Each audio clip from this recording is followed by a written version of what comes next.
instead of sliders or socks and a slippery floor, you can create a sliding sequence from your chair squat. Now, you have your knees and your feet a couple inches apart so that your legs are parallel. You have your spine neutral so that you're not rounding into cat or arching into the cow spine.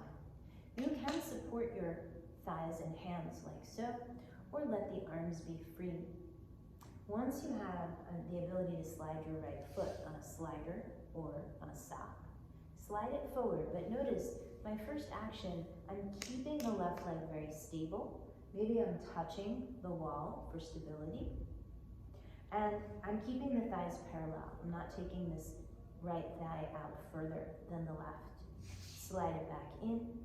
You might put a free hand at your sacrum or your low back or at your abdomen so that as you slide one foot forward and back, the thighs stay parallel and your pelvis and your low back stay very neutral, stable.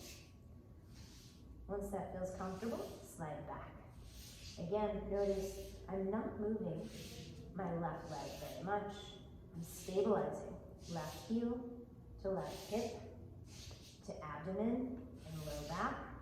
All of that stays as stable as possible as I slide.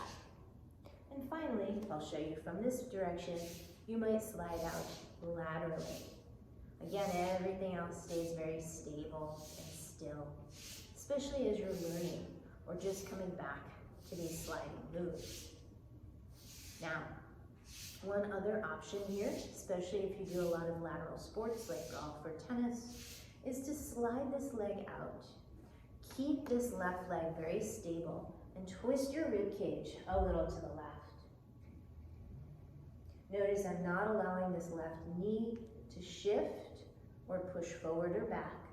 I'm keeping this left leg as stable as possible. So the twist comes from the ribs, and then I slide it back. So I slide the right leg out, twist the rib cage, and then I slide it back. Take your time.